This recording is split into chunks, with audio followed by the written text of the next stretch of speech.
ఒక ఊరిలో గొప్ప తపస్సు చేసే సాధువు ఉండేవాడు. రోజుకు వేల సంఖ్యలో మంత్రాలు జపిస్తూ జీవనాన్ని గడిపేవాడు.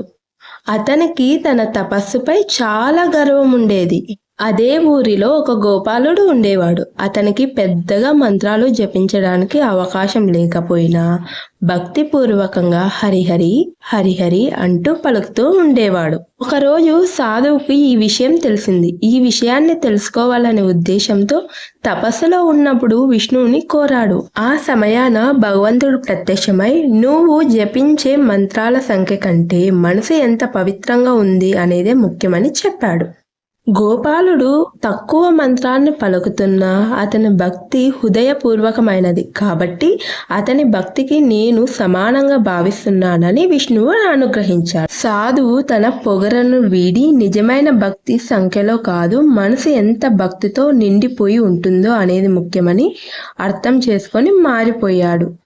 ఈ కథ ఎలా ఉందో కామెంట్ చేసి చెప్పండి.